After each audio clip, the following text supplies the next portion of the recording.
सब बेच खा बैठे होगा देखा जाए लगन तुमसे लगा बैठे। तालियों की सेवा करते हुए हरि बोल। लगन तुमसे लगा बैठे होगा देखा जाएगा लगन तुमसे लगा बैठे होगा देखा जाए हो।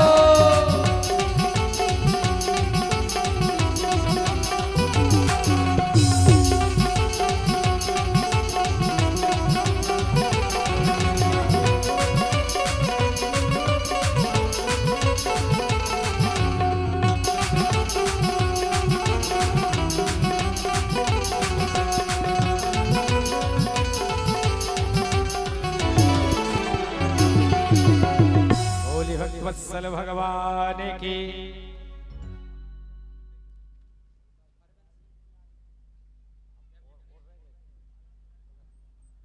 बोले कृष्ण कन्हैया लाल की। माताओं बहनों थोड़ा सा दोनों हाथ ऊपर उठा करके, इतनी संख्या है कि ये आवाज आप लखनऊ तक पहुंचा सकते हो। बोले वृंदावन बिहारी लाल की। हमारे बीच में परम सम्मानी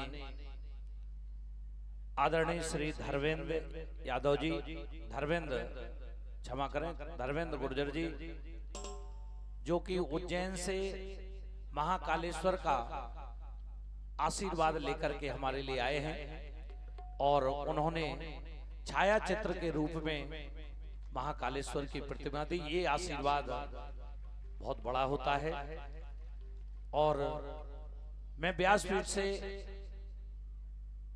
उनके लिए प्रार्थना करता हूं कि हे मेरे ठाकुर, हे मेरे गुरु महाराज जी, ऐसे ही इनके जीवन में धर्म का मार्ग प्रशस्त होता रहे और ये धार्मिक रास्ते पर चलते रहें। एक बार आप लोग भी इनके लिए ताली बजाइए। कह रहे थे व्यास जी मुझे छुट्टी नहीं मिल रही थी, लेकिन मैंने अंदर से प्रार्थना की तो मुझे छुट्टी मिल गई। और जब आपका ध्येय पक्का हो, लक्ष्य स्पष्ट हो, भगवान भी उसमें मदद करता है। और आज हमारे बीच में कथा में उपस्थित हुए, मैं व्यासपीठ से पुनः आपको बहुत बहुत बधाई और धन्यवाद देता हूं कि आप वहां से चल करके आए और भगवान भोलेनाथ का संदेश लेके आए मुझे आशीर्वाद स्वरूप। बोले वृंदावन बिहारी लाल की। बोले कृष्ण कन्हैया लाल की।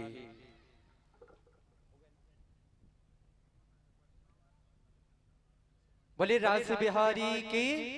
तो हमारे बीच में जो मध्य प्रदेश पुलिस में है धर्मेंद्र सिंह जी, ओमकारेश्वर जो छवि है उन्होंने ब्याह जी को भेंट दी है। देखिए राज की कथा चल ही रही थी कि भोले बाबा भी ओमकारेश्वर आ गए हैं। इनके जोरदार ताली बजा दीजिए आप सब। बोले राज बिहारी की। आइए हम सब सुंदर कथा श्रवण करें। बड़े गांव वाले जो भाई साहब हैं, लक्ष्मी सिंह फौजी, आप भी शीघ्र आकर के स्वागत कर लें। इसके बाद सुंदर कथा आएगी, इसलिए जो भी स्वागत करता है अभी स्वागत करेंगे।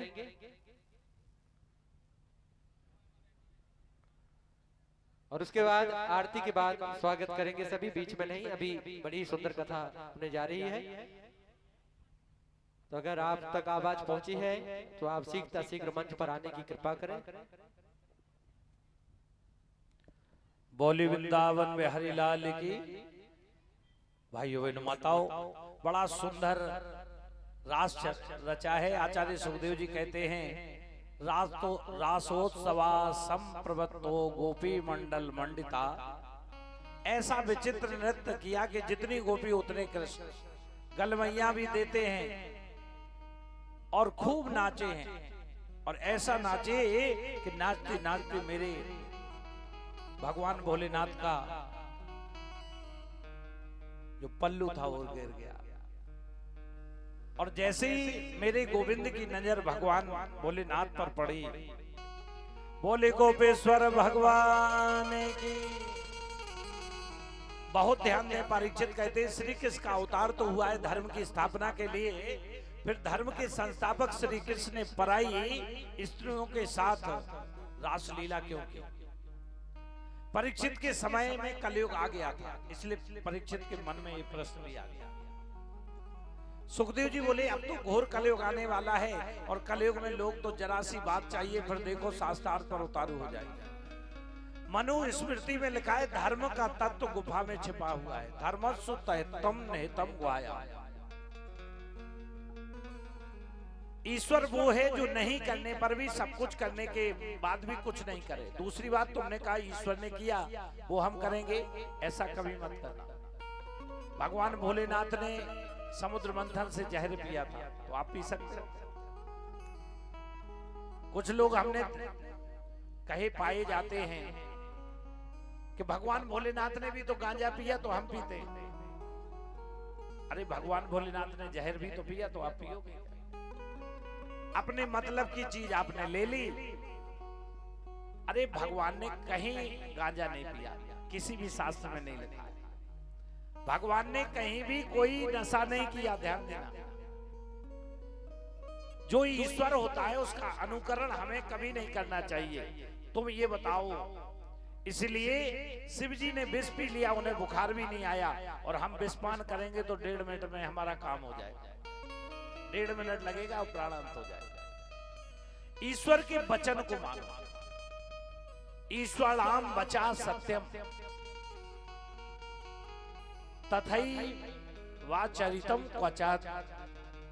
ईश्वर के वचन मानो वही सत्य। देखो रामकृष्ण के चरित्र में अंतर है। जो राम ने किया वो हम कर सकते हैं, जो कृष्ण ने किया वो कभी नहीं कर सकते।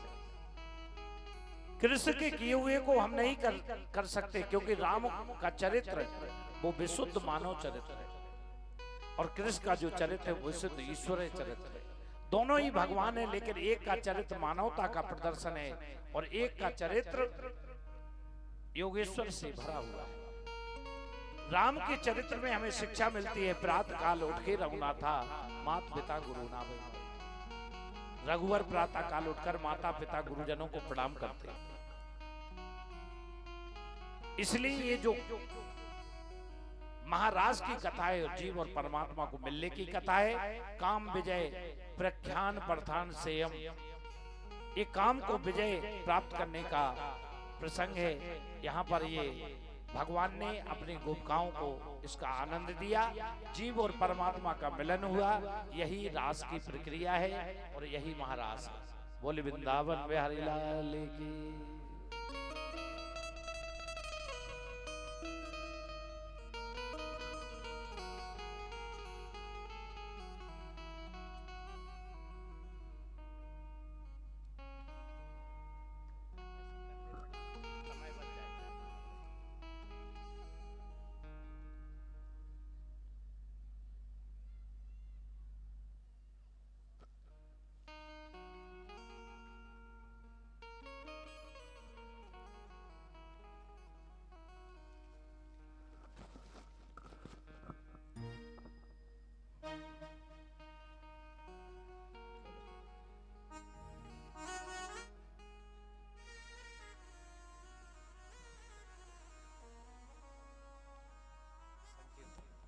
श्री राम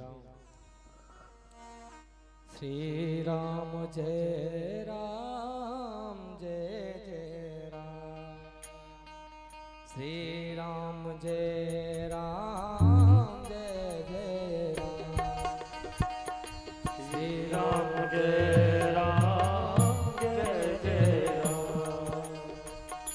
सीता राम जय जय सीता सीताराम जय सीताराम। राधे श्याम जय राधे श्याम। राधे श्याम जय राधे श्याम। राधे श्याम जय राधे श्याम। राधे श्याम जय राधे श्याम। सीताराम जय सीताराम। सीताराम जय सीताराम। हाँ सीताराम जय सीताराम। सीताराम जय सीताराम।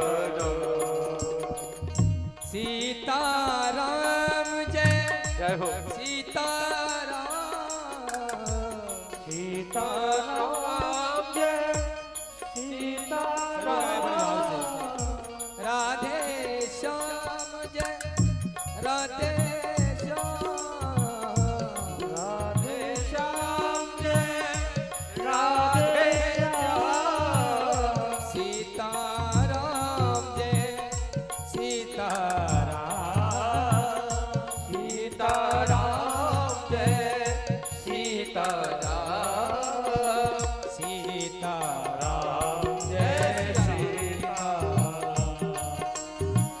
सीताराम जय सीताराम ओ सीताराम जय सीताराम सीताराम जय सीताराम बोले कृष्ण कन्हैया लाल की। थक गए, दोनों हाथ ऊपर उठा के जय जय श्री राधे। राधे श्याम। यहाँ पर महाराज की सुंदर लीला संपन्न हुई। नारद जी ने सोचा भगवान तो यहाँ माखन मिश्री में मस्त हो गए, अपने भक्तों के बीच में जिस कार्य के लिए आए थे भगवान कार्य भूल गए। अगर भगवान को प्रेम में लेना तो अपना सब कुछ भूल जाता। नारद जी पहुंचे कंस के पास कि कुछ हम ही को करना पड़ेगा। कंस के पास पहुंचे, बोले देखो कंस भाई, आपके जितने राक्षस जाते हैं सब मर के आ जाते हैं। अरे कुछ ऐसा करो कि कृष्ण को बलराम को यहीं बुला लीजिए, यहीं मार देना। तो बोले क्या करें महाराज? बोले जो धनुष रखा। नारद जी जानते जब तक धनुष नहीं टूटेगा जब तक ये मरने वाला नहीं। बोले धनुष यज्ञ शुरू करो, और धनुष यज्ञ में भांजों को बुला लीजिए निमंत्रण देने के बाद बहाने, और यहाँ मार देना। नारद जी की बात जम गई धनुष यज्ञ का। लेकिन बोले जाएगा कौन लेने के लिए, किस पर विश्वास करेंगे वो लोग? बोले अक्रूर जी को भेजो, क्योंकि अक्रूर जी भगवान के भक्त थे। ध्यान देना, जब भगवान संसार में आता है तो ऐसा नहीं कि सब जानने लगते। केवल 4 लोग जानते थे महाभारत में कि ये श्री कृष्ण भगवान है। सब नहीं जानते। अगर सब जानते तो होते तो दुर्योधन किसे लेता? भगवान को लेता, सेना को नहीं लेता। क्या सारे गोप गोपिकाएं जानते थे?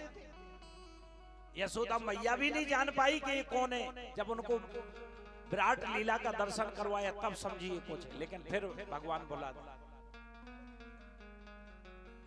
भगवान को तो केवल भक्त जान सकता है। अक्रूर जी जानते थे कि ये मेरा इष्ट है। कंस ने अक्रूर जी को बुलाया कि जाओ और मथुरा से कृष्ण बलराम को लेके आओ। अक्रूर जी ने सोचा अगर मना करेंगे तो ये राक्षस मार देगा।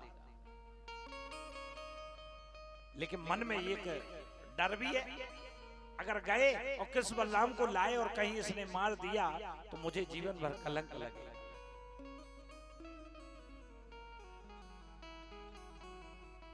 कंस ने कहा देखिए अक्रूर जी मैं छुपाना तो कुछ जानता नहीं हूं। आपको वृंदावन जाना है और वृंदावन जाकर आपको ये काम करना है कि आनंद वसुदेव जी के जो 2 पुत्र हैं कृष्ण बलराम उन्हें लेके आना है। अक्रूर जी ने सोचा इस दुष्ट के मन में कृष्ण बलराम को बुलाने की इच्छा कहां से जागृत हुई। अक्रूर जी तैयार हुए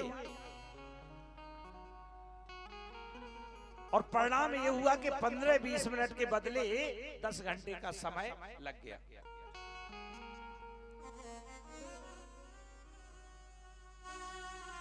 परिणाम ये हुआ कि 15-20 मिनट के बदले 10 घंटे का समय लग गया।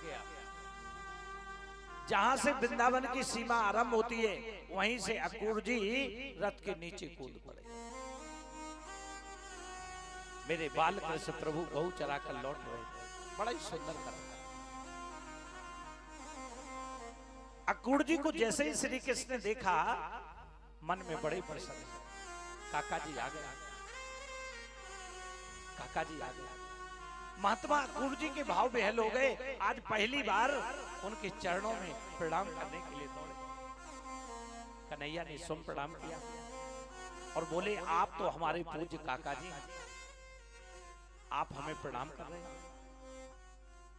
अक्रूर जी के नेत्रों में जल भराया, बोले तुम्हारा यही नाटक तो विचित्र है लाला, लेकिन मैं यहाँ क्यों आया हूँ ये बताने की जरूरत नहीं है। कन्हैया बोले सुनो मुझे पता है कंस ने मारने के लिए बुलाया, लेकिन ये बात मेरे सखाओं को मत बता। अगर आप ये बात बता दोगे कि मैं कन्हैया को ले जा रहा हूँ तो बिना मौत के मर जाएगा। श्री कृष्ण बलराम जी अक्रूर जी को लेकर महल में पधारे। नंद यशोदा महल में बैठे हुए थे। उधर पूरे वृंदावन में समाचार फैल गया कोई परदेसी आया। रात्रि में नंद जी ने पूछा कहिए कैसे आना हुआ। अक्रूर जी बोले मैं कृष्ण बलराम को लेने आया। बहुत बड़ा धनेश यज्ञ मेला लगा है, आसपास के सभी ग्रामीण अंचल के लोग आए। मैया यशोदा भोजन करने बैठी थी। उन्होंने जैसे ही कृष्ण बलराम को ले जाने की बात सुनी ना, उनके हाथ से भोजन कर रहे थे, हाथ से भोजन छूट गया। लेकिन कन्हैया को अपनी आंखों से दूर नहीं कर सकता। मेरे प्राण लेना है तो ले लो, मैं कन्हैया को नहीं भेज सकता। नंद जी ने कहा कब तक बच्चों को छुपा कर, कभी तो इन्हें जाना होगा। सुनो देवी तुम ज्यादा चिंता मत करो, कृष्ण के मित्रों के साथ मैं प्रस्थान कर जाता हूँ। रथ में बैठकर कन्हैया आएंगे, हम दो एक दिन में इन्हें मथुरा घुमा कर ले आएंगे। सोचिए, जिसके बगैर एक सेकंड रहना मुश्किल था, आज उसके जीवन से जा रहा है। सारे ब्रज मंडल में समाचार फैल गए। मैया यशोदा की आंखों की नींद उड़ गई। कृष्ण के मित्र बाबा तो बैलगाड़ी पर प्रस्थान कर गए। अर्धरात्रि का समय था। मेरे गोविंद ने देखा पलंग पर मैया यशोदा नहीं। मैया को आवाज लगाई, मैया तू कहां? जाकर देखा कि मैया खम्भे से सर लगाकर रो रही है। मैया की गोद में बैठकर कन्हैया माताजी के आंसू पहुंचने लगे। मैया तुम क्यों रोती? रोने का कारण क्या है? मैया ने कहा लाला मैं सोचूं कि तू कल मथुरा चला जाएगा, बिना एक पल जीवन कैसे बीतेगा, तेरे बगैर मैं कैसे जीऊंगा। गोविंद बोले भैया तू चिंता मत कर, मैं जल्दी आ जाऊंगा। प्रातः 4 बजे ब्रह्म मुहूर्त में जैसे ही महल के मुख्य द्वार को खोला, लाखों लाख गोपी उनके दरवाजे पर खड़े हो। हजारों लाखों गायें दरवाजे के सामने खड़ी हैं, चारा पानी छोड़ दिया। हजारों बछड़े कृष्ण की तरफ देख रहे हैं। सोचिए कैसा प्रेम रहा है। जड़ वस्तुओं का ये हाल था कि बछड़ों ने चारा चरना छोड़ दिया। क्या हमारा प्रेम ऐसा है? क्या गोविंद से मेरा प्रेम ऐसा है?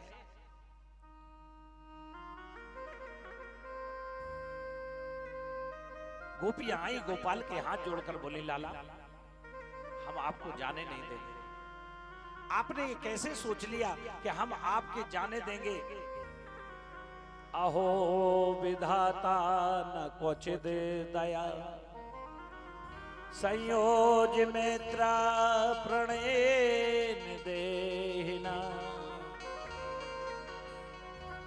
ताश्चा कृतार्थम व्योन पार्थिकम विक्रीडितम तेवर्क चेष्टितम यथा। गोपियों ने विधाता की ओर देखकर कहा हे विधाता तुम्हारे मन में जरा भी दया नहीं है? अरे मेरे जीवन में सब कुछ लिखते, मैं गरीबी भोग लेती, मैं दुखों को भोग लेती, लेकिन कृष्ण से दूर मत लिखते। ये क्यों लिखा? एक गोपी ने कहा ये तो चल दी। दौड़कर गोपियों ने रथ के सामने लेट गई। लाला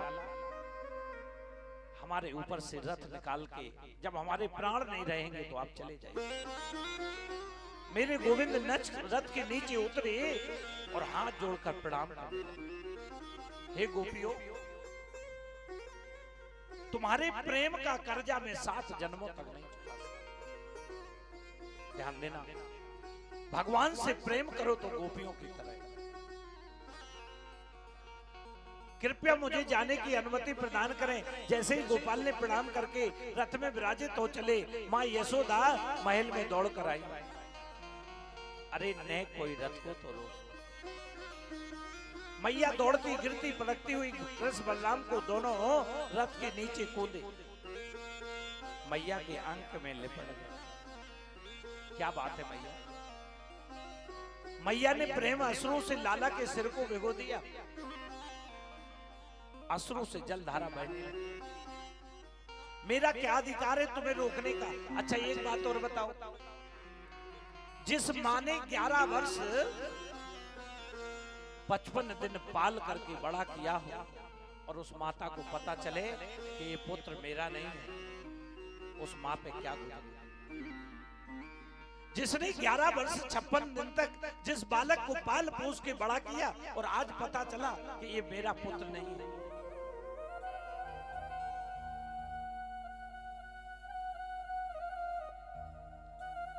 मैया ने प्रेम अश्रुओं से लाला के सिर को भिगो दिया। कन्हैया, क्यों मैया, क्या बात?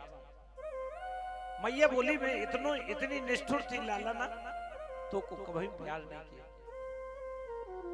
एक मिट्टी के मटकी फोड़ने के बदले तो को उखल से बांध दी। एक मट्टी के बदले मुझे बांध दिया। यह बात कभी तू ध्यान करेगा तो कहेगा कैसी मां थी।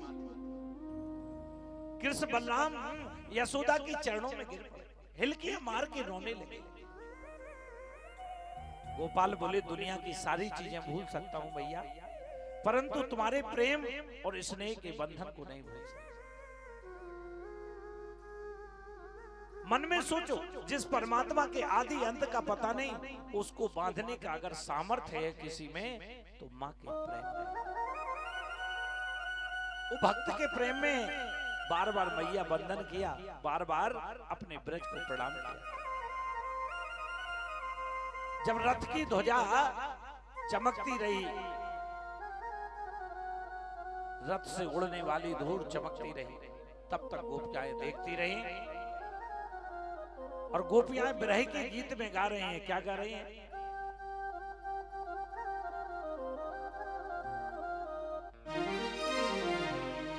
जा रहे हो तो जाओ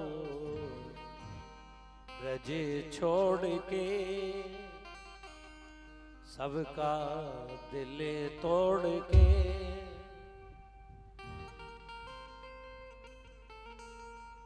जा रहे हो तो जाओ ब्रज छोड़ के, सबका दिल तोड़ के।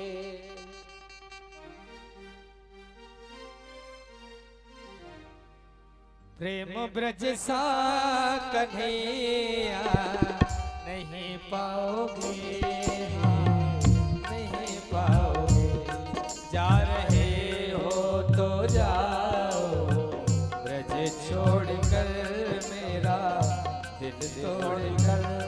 प्रेम ब्रज सा कन्हैया नहीं पाओगे, नहीं पाओगे।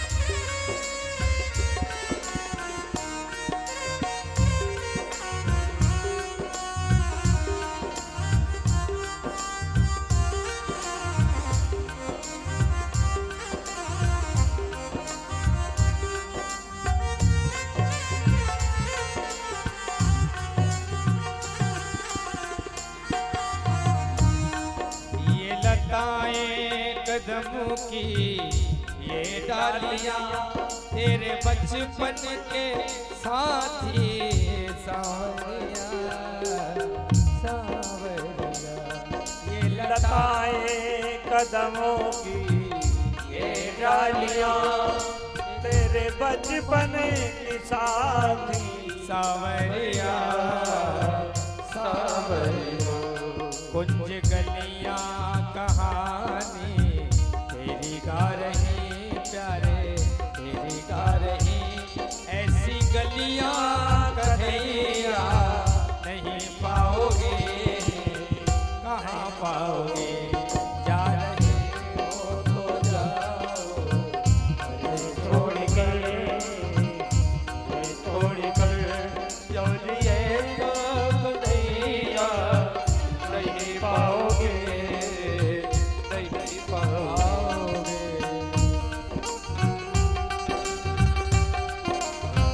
हे राम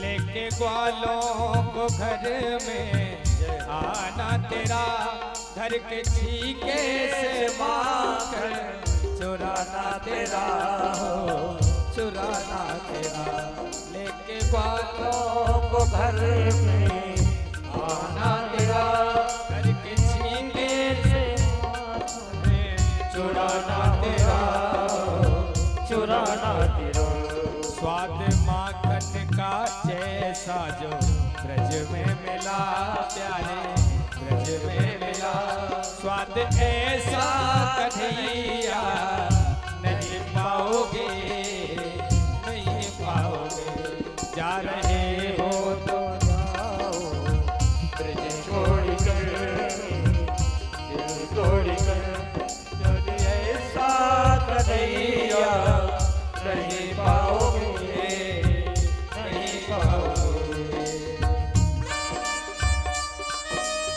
बड़े भाव से गाइए विरह की अग्नि में सारे ब्रजवासी जल गए हैं। गोपिकाएं गा रही हैं हे कन्हैया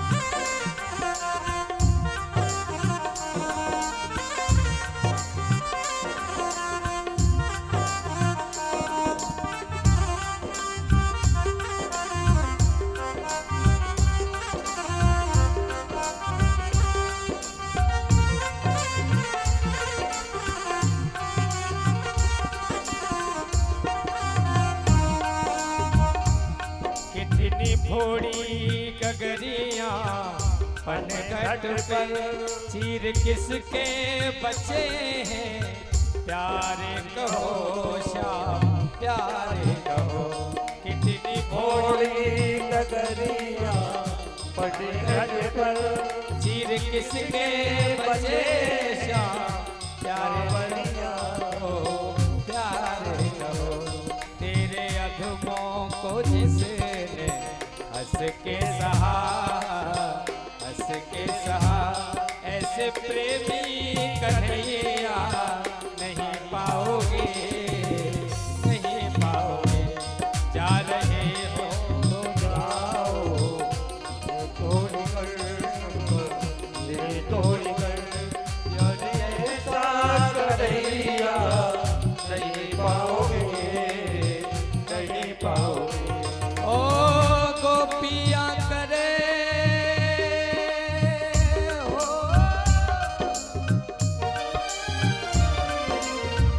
गोपियाँ करे पुकार दुहाई है लंबी जुदाई 4 दिनों का प्रेम का नाम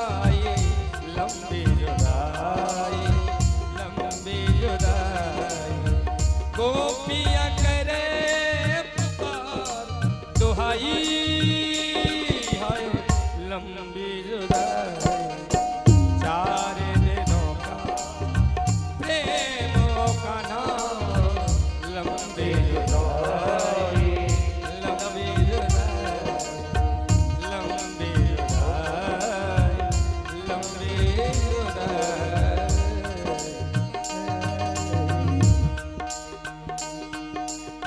बोलिए भक्तवत्सल भगवान की।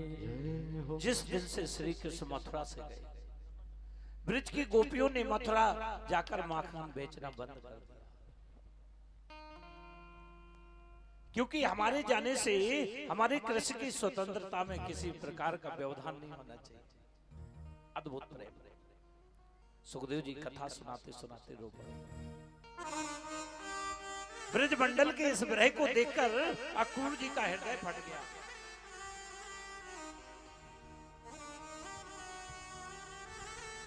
उन्होंने सोचा मैंने अच्छा नहीं किया, रोते बिलखते इन ब्रजवासियों को छोड़कर चल दिया। यमुना जी में स्नान करते वक्त अक्रूर जी ने शेष नाग पर गोविंद का दर्शन किया। उनके संदेह की निवृत्ति हो गई। वो तो साक्षात परब्रह्म है, उसको कौन मार सकता है। कृष्ण के मित्र बलराम, कृष्ण के मित्र नंद बाबा मथुरा के पास यमुना बाग में रुके हुए। कृष्ण बलराम ने जाकर उन्हें प्रणाम किया। नंद बाबा बहुत प्रसन्न हुए। अच्छो लाला तू आ गया। कन्हैया बोले बाबा मथुरा नगरी दूर से तो बड़ी अच्छी दिख रही है। अक्रूर जी बोले ये सुंदर सुंदर अटालकाएं दिख रहे हैं ना। कन्हैया उन अटालियों के मध्य में एक मेरी कुटिया है। मेरा मन हो रहा है कि रात्रि विश्राम के लिए आप मेरे घर चलो। अक्रूर जी की बात सुनकर कृष्ण भगवान के नेत्रों में आंसू आ गए। कन्हैया बोले काका जी अभी किसी के घर में जाने की इच्छा नहीं है, मुझे क्षमा करें, वैसे समय मिलने पर मैं प्रयास करूंगा। अक्रूर जी के मन में तो पक्का विश्वास हो गया कि ये परब्रह्म है, कोई सामर्थ्य नहीं है कंस की कि इनको मार सके। इसलिए कंस को जाकर कह दिया मेरा कार्य मैंने कर दिया, आगे तुम जानो।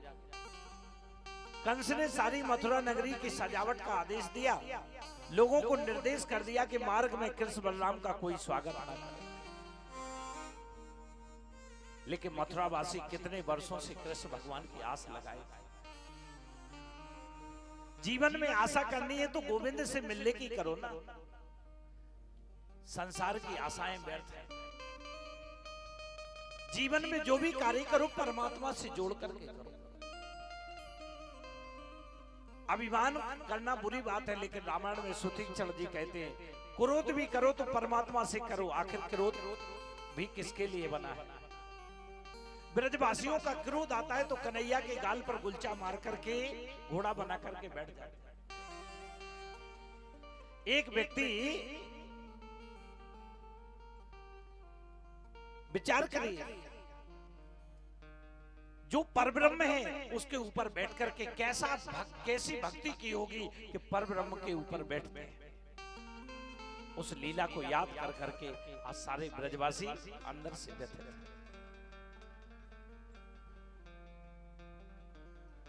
कृष्ण बलराम मथुरा की नगरी में पहुंचे, लेकिन क्या करें कपड़े पहनने के लिए नहीं। अच्छा ऐसा भी नहीं कि भगवान के पास कपड़े नहीं थे, ऐसा भी नहीं कि भगवान के पास पहनने के लिए खड़ाऊ नहीं थी, लेकिन क्यों नहीं पहने। बहुत सुंदर प्रसंग, क्योंकि कृष्ण के जितने मित्र थे किसी के पास पहनने के लिए खड़ाऊ नहीं थे। क्या भगवान जैसी भावना हो सकती है।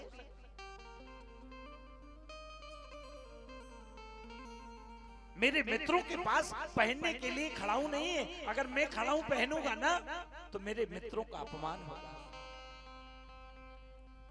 कन्हैया ने आज तक कपड़े सिले हुए नहीं पहने, काली कबरी डालते हैं। क्यों? क्योंकि किसी सखा के पास कपड़े पहनने के लिए नहीं।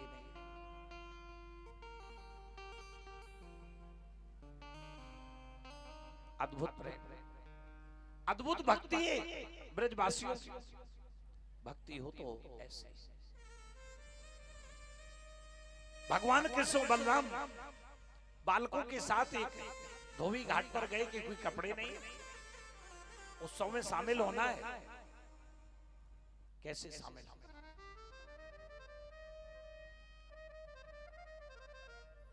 सोचिए, जिनके यहां 9 लाख गायें थी, हजारों नौकर चाकर लगे थे, क्या वो कपड़े पहनते तो सोने के कपड़े पहनते? क्यों नहीं पहने? ध्यान देना, अगर मेरे से जुड़ा हुआ व्यक्ति के पास कपड़े नहीं है और हम बढ़िया बढ़िया कपड़े पहन रहे हैं, तो इसका मतलब हमने उसके साथ मानवता नहीं निभाई। छोटा भाई कपड़ों के लिए तरस रहा है और हम आनंद का हम मौज कर रहे हैं। मानो भगवान ने संदेश दिया कि जब तक आपसे जो व्यक्ति जुड़ा है, जब तक आपके समान ना हो जाए ना, तब तक आप उस वस्तु का त्याग कर दीजिए। ढूंढा धोबी से कपड़े मांगे, हजारों धोबी यमुना में घाट पर कपड़े धुल रहे थे, मारने दौड़ा, आ गया कहीं का, ग्वारिये कहीं का, गमार कहीं का, ये कपड़े पहनेगा, ये तो राजा के कपड़े। जैसे ही मारने के लिए दौड़ा, कन्हैया ने एक उंगली से उसका सिर अलग कर दिया, धड़ अलग हो गया। बोल वृंदावन बिहारी लाल जय। बच्चों ने सारे कपड़े लूट लिए। अब वो कपड़े तो सैनिकों के थे, बड़े बड़े कपड़े पहन लिए। अब वो कपड़े कम, झाड़ू ज्यादा, जहां से चले तो किसी की बाहें लंबी और किसी का पतलून लंबी। एक दर्जी के पास गए। ध्यान देना, भगवान के जो कार्य में आता है ना, वो कल्याण कर लेता है। छोटा से छोटे काम को भी व्यक्ति अगर भगवान के प्रति करता है तो भगवान उसको मुक्त कर देते हैं। दर्जी ने कपड़े ठीक किए, बोले लाला कपड़े तो मिल गए, अगर कोई चंदन अंदर लगा देता तो कितना अच्छा है। एक सुदामा नाम के माली ने माला पहनाई और रास्ते से जा रहे थे। एक सैनित्री नाम की कुब्जा कई जगह से टेढ़ी, छुपते छुपाते जा रही थी। बड़ी सुगंधित खुशबू आ रही थी, चंदन हाथ में था। भगवान कन्हैया ने कहा, सैरेंद्री कहां जा रही है? पहली बार किसी ने नाम लेके बुलाया, नहीं तो उसे तो बच्चे चढ़ाते थे। उसने पीछे मुड़ के देखा कि ये मुझे कौन बुला रहा है। बोले तुम मेरा नाम कैसे जानते हो? बोले आप बड़ी सुंदर हैं। बोले मेरे इतने कुरूप को आप सुंदर कह रहे हैं? भगवान कह रहे हैं कि मैं तो शरीर को देखता ही नहीं हूं, मैं तो आत्मा को देखता हूं। गन्ना चाहे टेढ़ा हो चाहे सीधा हो, रस तो वही। और जिसने जीवन में शरीर की पहचान की ना, वो तो चमड़े की पहचान करने वाला है। और जिसने आत्मा की पहचान कर ली, उस शरीर की पहचान को नहीं मानता है। बोले तुम्हें मैं सुंदर दिख रही हूं? हाँ तुम बहुत सुंदर हो। उसने सारा चंदन भगवान को और उनके सखाओं को लगा दिया। वो चंदन राजा कंस को लगाया जाता था। भगवान ने थोड़ा सा अपना हाथ लगाया और वो सुंदर नारी बन गई। बोली वृंदावन में हरिलाल की। उसका कल्याण किया। कन्हैया बलराम सखाओं को लेकर के जा रहे हैं। जहां पर धनुष रखा हुआ था वहां पर पहुंचे। जितने पहरेदार खड़े हुए सब देखते रह गए। एक नजर उनके ऊपर पड़ी, कितने सुंदर है। जो रखवाली करने वाले थे वो भूल गए। कन्हैया और बलराम सीधे गए और धनुष को उठाया और एक ही हाथ से तोड़ दिया। बोले कृष्ण कन्हैया लाल। जैसे ही सोचा कि धनुष टूट गया, वो सब मारने को दौड़े। एक धनुष का टुकड़ा कृष्ण भगवान ने लिया, एक बलराम ने मारा, कुछ भाग गए और कंस को बताया कि धनुष टूट गया। अब तो कंस और घबराने लगा, क्योंकि भगवान भोलेनाथ ने कहा था कि जिस दिन धनुष टूटेगा उसी दिन तेरी मृत्यु होगी। अब कंस और घबराने। कुबला पीठ हाथी का वध किया। आगे बढ़े, रंगभूमि में पहुंचे और जैसे ही कंस चाणूर मुष्टक ने कहा आओ कृष्ण, हमारे तुम्हारी लीला बहुत सुनी है, गोकुल में तुमने बड़े नाटक किए, आज हमारे साथ तुम्हें युद्ध करना पड़ा। जैसे ही अंदर रंगभूमि में पहुंचे, जाखी रही भावना जैसे प्रभु देखी मूरत। हमारी माताओं बहनों ने किसी ने पुत्र रूप में देखा, किसी ने कामदेव रूप में देखा, किसी ने शत्रु रूप में, और किसी ने अपना भगवान देखा। ये तो भावना के ऊपर है। आपकी जैसी भावना होगी भगवान वैसे ही दिखता है।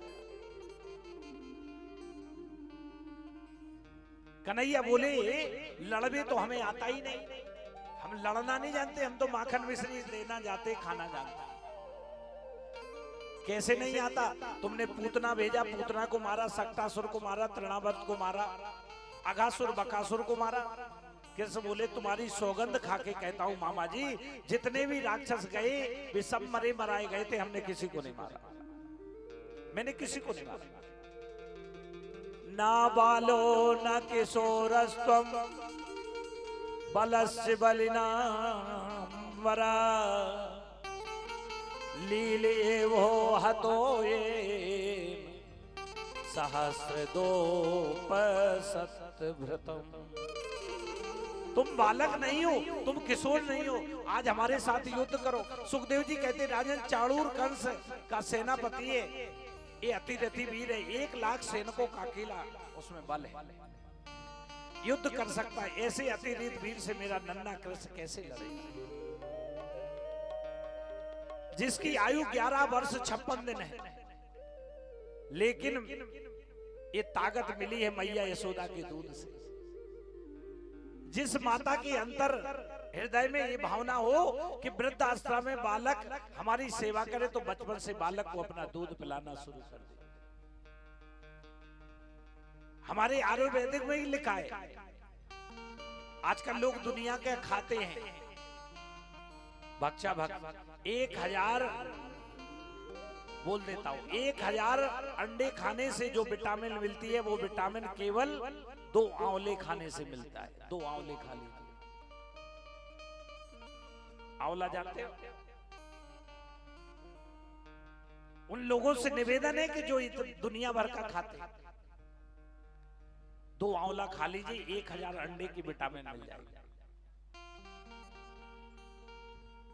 कृष्ण ने इतने बड़े बड़े राक्षसों का उद्धार किया, इतने आताताइयों को मार गिराया, वो सब दूध दही मक्खन खाकर। व्यक्ति को विशुद्ध शाकाहारी होना चाहिए। लंबी आयु निरोगी काया में रहना है तो शाकाहार का सेवन करो। किसी प्रकार के रोग आपको घेरेंगे नहीं। आज जो रोग घेर रहे हैं, आपका खान पान बदल गया है। जो अंदरूनी ताकत है, शारीरिक शक्ति है ना, आत्मशक्ति, वो हमारे शाकाहार में जितनी है उतनी मांसाहार में नहीं। मेरे गोपाल ने चाणूर से युद्ध किया, चाणूर को उठाकर 7 बार उसे घुमाकर धड़ाम से जमीन पर पटक दिया। बलराम ने मुष्टक के मस्तिष्क को रुधिर वमन करता हुआ जमीन पर गिर गया, उसकी मृत्यु हो गई। तीसरी आताताई को प्रभु ने उठाकर जमीन पर पटक दिया। एक एक करके सारे राक्षसों को मार दिया। बोल वृंदावन बिहारी लाल। कंस ने कहा ये क्या असभ्यता है, और जैसे ही कृष्ण भगवान दौड़े और कंस सिंहासन पर बैठा था, उसके बाल पकड़े और घसीटने लगे। कंस बोला ये क्या असभ्यता है, केसों को क्यों पकड़ रहे हो? कृष्ण ने कहा लगता है क्या? हाँ, इतनी जोर से तुमने पकड़ रखा है तो ये दर्द तो होगा। कन्हैया बोले माता जी, मामा जी, जब आपको पता है ना केस पकड़ने का इतना दर्द होता है, तो आपने मेरी माता जी के बाल क्यों पकड़े? आपने 1000 संतों को क्यों मारा? आपने निरपराध बालकों को क्यों मारा? उनकी क्या गलती? और जब खुद पे आई तो डरने लगे। जाके पग नाही फटी बिमाई, सुक्का जाने पीर पराई। जो बात हमें अपने लिए बुरी लगती है, वो बात कभी दूसरों से मत कहिए। कितने कितने संतों को तुमने कष्ट दिया। कंस बोला छोड़ दो, मुझे क्षमा कर दो। कन्हैया बोले मामा जी, हमें तो पकड़ना आता है, किसी को छोड़ना तो आता ही नहीं। कृष्ण कहते अपनी आंखों को भली प्रकार खोलो, मुझे देखो। रघुवर कभी ऐसा नहीं कहते। राम जी ने जीवन में कभी ये नहीं कहा कि मैं भगवान हूं, लेकिन कृष्ण ने हर जगह कहा कि मैं भगवान हूं। एक ही हाथ से, एक ही घूंसा से कृष्ण के प्राण पखेरु उड़ गए। बोले वृंदावन बिहारी लाल। कंस की पत्नियां जब रुदन करने लगी तो गोविंद ने उनको आत्मा का उपदेश दिया, आत्मा के प्रति उन्हें जागृत किया। कंस की पत्नियों ने कृष्ण का हृदय से आदर किया। नाना उग्रसेन को राजगद्दी पर बिठाया, माता पिता के चरणों में सिर रखकर कृष्ण ने प्रणाम किया, दोनों को बंधन से मुक्त किया। माता पिता से कहा, मैं कैसा निकृष्ट पुत्र हूं जो आपकी सेवा नहीं कर पाया। वसुदेव ने अंक में भर लिया, बेटा आज मैं बहुत प्रसन्न हूं। कितने लोग मुख की हंसी छीन ली कंस ने, आज पहली बार मथुरा के लोग हंसे। देव की बार मन मन में यशोदा को प्रणाम करती है, मैंने अपने पुत्र को भेजा था 1 घंटे का और आज पूरा 11 वर्ष 56 दिन का मेरे सामने खड़ा है। उस समय का दर्शन कोई कर नहीं सकता। सुखदेव जी कहते, परीक्षित थे उस समय जो करुण क्रंदन हुआ, जिस बाबा ने उंगली पकड़ कृष्ण को चलना सिखाया, जो ब्रजवासी 24 घंटे कृष्ण के साथ रहे, आज उन सबसे गोविंद ने 2 टूक कह दिया, घर जाइए, आप लोग जाइए, मैं शीघ्र आने के प्रयास करूंगा। क्या बीती होगी परीक्षित उन ब्रजवासियों पर। वो नन्हा सा गोप जो कृष्ण की उंगली पकड़कर आ रहा था, रोता हुआ कृष्ण को आंख में लग गया, कन्हैया लाला हमसे कोई गलती हो गई, तेरे बगैर हम कैसे रहेंगे। चलो हमारा तो छोड़ो, लेकिन तुम्हारी माँ कैसे रहेगी, वो तो मर जाएगी कन्हैया, घर चलो चलो। कृष्ण ने उन नन्हे से गोपाल को गोदी में लिया, वो बोले कुछ परिस्थिति ऐसी होती है कि मैं बता नहीं सकता, और मैं समझता हूं कि ऐसे कार्य में तुम मेरे सहयोगी बनो, तुम मेरे मित्र हो।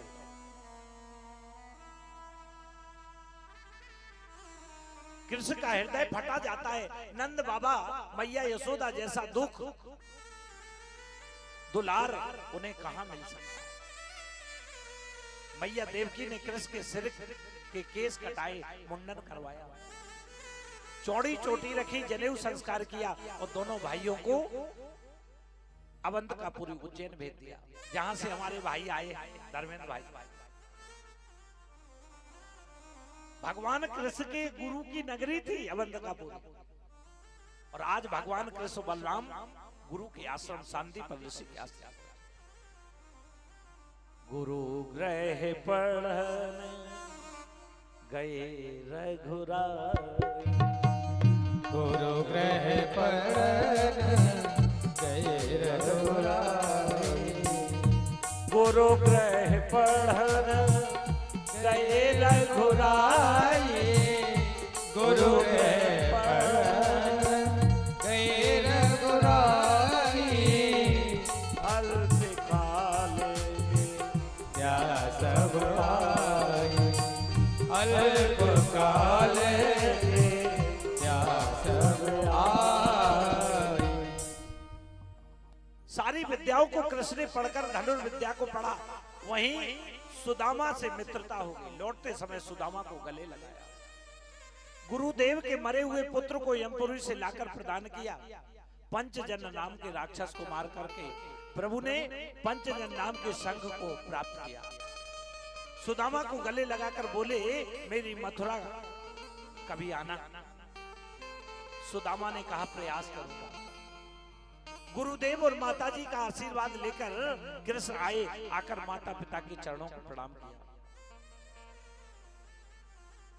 लेकिन जिस दिन से मेरे कन्हैया बलराम आए हैं ना, उस दिन से मथुरा में मन नहीं लगा। बड़ी सुंदर कथा है यह। जब सब पढ़कर आए ना, कृष्ण मन का घर, मन जो मथुरा में नहीं लगता है। आज मैया देवकी ने कृष्ण को भोजन बनाया। सोच रही हूं आज पहली बार लाला को मैं हाथ में भोजन कराऊंगा। मैया यशोदा का स्मरण करके कन्हैया ने देखा कि मैया अगर थोड़ा सा भी मैं दूध कम पीती थी ना, तो हजारों वैदों को बुला लेती। कन्हैया ने थाली देखी, मैया की याद आई। यशोदा की थाली को छोड़ करके यमुना किनारे पहुंच गए और ब्रज को देखने लगे। देवकी को बड़ा कष्ट हुआ।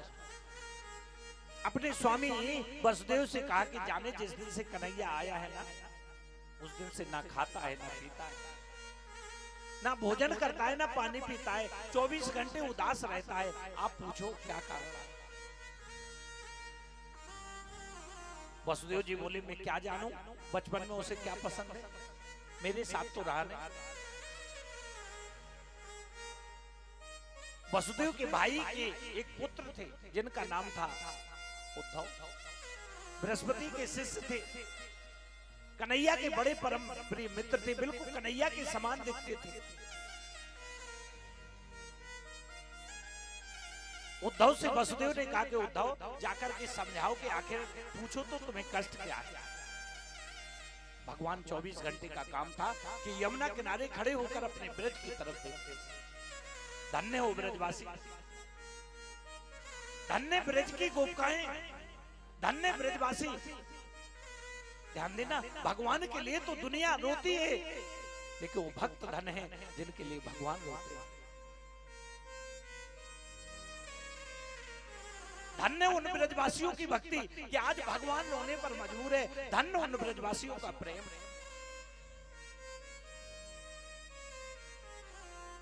प्रेम करिए तो ब्रजवासियों की तरह कि प्रेम प्रेम सब कोई कहे, कि प्रेम प्रेम सब कोई कहे, प्रेम न जीने को, और औघट प्रेम पिंजर पड़े, सो प्रेम कहावे सो। प्रेम अगर जानना है तो कन्हैया से और गोपियों से देखिए। जिस दिन से कन्हैया गए ना, कोई गोपी अपने घर नहीं गई। हमें तो 5 बज गए, अपने घर की याद आने लगी, कथा का समय हो गया। माताओं बहनों ध्यान देना, जिस दिन से कन्हैया ब्रज छोड़ा है ना, उस दिन से कोई गोपी अपने घर नहीं गई, कि कोई गोपी अपने पुत्र से नहीं मिली, कोई गोपी अपने पति से नहीं मिली। कैसा प्रेम! प्रेम प्रेम सब कोई कहे,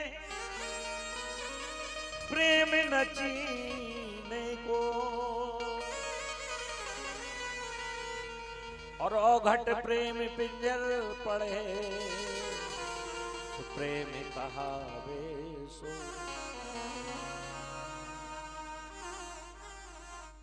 प्रेम में कुछ प्राप्त करना नहीं होता माता, प्रेम तो बलिदान का विषय है, प्रेम तो त्याग का विषय है। प्रेम मिट जाने का विषय है, प्रेम में कुछ प्राप्त करने का विषय नहीं हो। जहां प्राप्त करने का विषय है वो प्रेम नहीं है, वो स्वार्थ है। गोपियों का स्वार्थ नहीं था, गोपियों का सच्चा प्रेम था। इसलिए अगर प्रेम करना है, भक्ति करनी है, तो गोपियों की तरह करिए।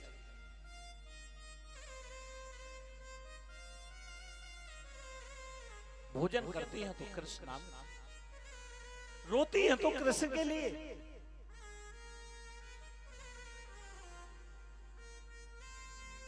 उद्धव गए, कन्हैया को देखा तो कन्हैया के नेत्रों में अश्रुधारा बह रही थी। उद्धव, कन्हैया तुम रो रहे हो? इतना सुनते ही मेरे गोविंद ना उद्धव से लिपट गए, हृदय से लिपट गए। उद्धव, कन्हैया तुम रो रहे, तुम तो भगवान हो। भगवान भी कभी रोता है? तुम भी माया में, माया से परे हो। कन्हैया कहते उद्धव, मैं 1000 बार प्रयास करके भी उद्धव ब्रज को नहीं बोल पाया। अपने ब्रज का जब हमें याद आती है ना, तो ऐसे लगता है कि मेरे प्राण निकल जाएंगे। ब्रज की सब सुख की स्मृति मुझे होती है ना, तो लगता है मेरे प्राण नहीं रहेंगे। प्रेम करो तो ब्रजवासियों की तरह, कि आज भगवान भी रोने पे मजबूर हैं।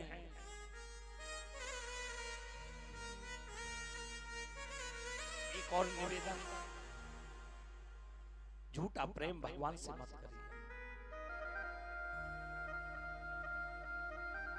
भगवान से स्वार्थ का प्रेम मत करिए। भगवान से प्रेम करना है तो उन गोपियों की तरह करिए, उन बालकों की तरह करिए। उद्धव, मैं रोता तो इसलिए हूं ना कि निर्मल मन के अंतःकरण वाले ब्रजवासियों के साथ मैंने कितना बड़ा धोखा किया। खाते पीते उठते बैठते नाचते गाते प्रत्येक परिस्थिति में जिन्होंने मुझे चाहा, गोकुल को इतना बड़ा वैभव नंद बाबा ने एक पल में छोड़ दिया मेरी खुशी के लिए। मैं जरा सा दूध कम पीता था ना माताओं बहनों, भगवान के रे मैं थोड़ा सा अगर दूध कम पीऊं ना तो मेरी माता हजारों वेदों को बुला लेती थी। ऐसी माता के साथ मैंने धोखा किया। मैंने झूठ बोला उस माँ से कि मैं परसों की कह के आज बरसों हो गए और मैं माँ से नहीं मिला। एक बात और, भक्ति करिए तो ब्रजवासियों की तरह कि भगवान भी मजबूर हो जाए आपके प्रेम की चर्चा करने के लिए।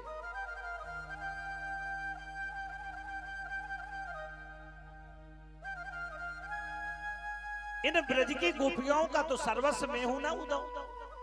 किशोरी राधा की मेरे ऊपर महती कृपा है। मैंने इतना बड़ा न्याय किया, चलते समय मैंने यशोदा जैसी महान तपस्वी मां से झूठ बोला।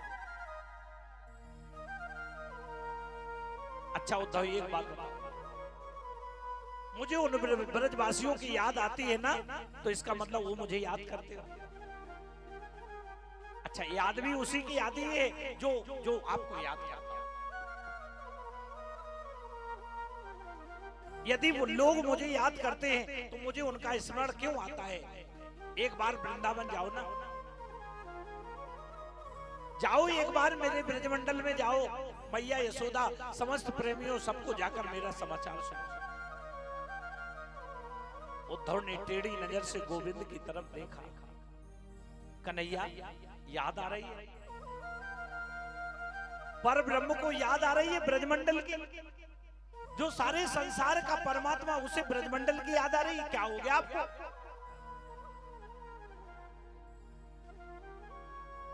बृहस्पति का शिष्य यदुवंशियों का प्रवर मंत्री जब अजहत लक्षण का मैं जाऊंगा निरूपण करूंगा वेदांती भाषा का, तो ग्वारीय गमार मेरी भाषा को क्या समझेंगे? आप कह रहे हो चले जाओ समझाओ। भगवान कृष्ण कहते ओहो उद्धव इतना घमंड, उन ग्वाल वालों को आप गमार कह रहे हो जिन्होंने मुझे उंगलियों पे नचा दिया, वो गमार है। भगवान बोले कोई बात नहीं उद्धव तुम जाओ तो सही, थोड़ा सरल के 2 घंटे में आओगे कि 6 महीने में आओगे, पहले जाओ। उद्धव ने कहा आपकी आज्ञा सिरोधार करके मैं ब्रजमंडल में जाता हूं। भगवान ने कहा तुम जाओ, लेकिन जैसे ही उद्धव जाने लगे तो भगवान ने रोका। बोले उद्धव सुनो, कथा को ध्यान से सुनिए। 1 घंटे की कथा है, आप मन से सुन लीजिए। मैं गारंटी देता हूं कन्हैया आज सपने में जरूर आएगा, लेकिन ध्यान से सुनिए।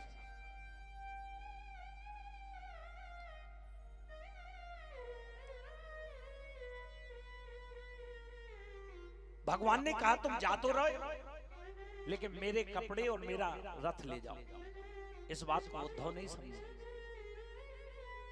कपड़े क्यों दिए, रथ क्यों दिए? क्योंकि ब्रजवासी कन्हैया के कपड़ों के अलावा और कन्हैया के अलावा किसी को देखते भी नहीं है। अगर उद्धव कपड़े नहीं पहन पाते, पहन के जाते तो वहां के ब्रजवासी उनकी तरफ देखते भी नहीं। सोचिए, जीवन में जिसने कृष्ण के अलावा ना कुछ देखा, ना कुछ चाहा, ना कुछ सोचा, उद्धव को अपना रथ दिया, कपड़े दिए। उद्धव तैयार होकर जाते हैं और जैसे ही ब्रज की सीमा पर पहुंचे तो वहां से प्रेम की हवा चलने लगी। प्रेम की हवा चलने लगी कि चला कुछ दूर मथुरा से तो वृंदावन निकट आया। चला कुछ दूर मथुरा से तो वृंदावन निकट आया। वहीं से प्रेम ने अपना अनोखा रंग दिखला। जैसे ही वृंदावन की भूमि पर पहुंची ना तो प्रेम की हवा चलने लगी। उलझ कर वस्त्र में कांटे लगे उद्धव को समझाने। अरे इंसान की सोचिए, इंसान की तो दूर की बात है, वहां की झाड़ियों की, वृक्षों की कथा सुनिए कि उलझ कर वस्त्र में कांटे लगे उद्धव को समझाने।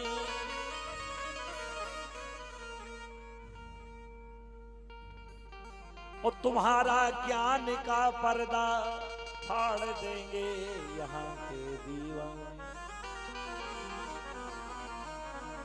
उद्धव जहां से निकलते हैं ना, झाड़ी मानो झुक के पूछ रही है कि उद्धव मेरा प्रीतम कैसा है। ये कपड़े तो मेरे प्रीतम के हैं,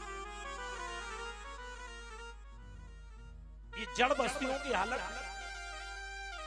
कि बिटप झुक झुक के कहते थे इधर आओ इधर आओ।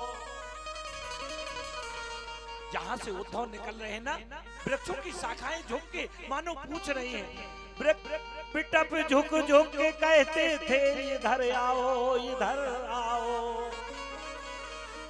और पपीहा कह रहा था पी कहाँ है बतला। पशु पक्षी मानो पूछ रहे हो कि मेरा प्रीतम कैसा है, मेरा प्रीतम कैसा है, कहाँ है बतलाओ। कि नदी यमुना की धारा, कि नदी यमुना की धारा शब्द हर हर का सुनाती थी। और भंवर झनकार से भी यही मधुर आवाज आती थी। उद्धव को कुछ समझ में नहीं आ रहा। वृक्ष की शाखाएं जो के पूछ रही हो मानो मेरा प्रीतम कैसा है।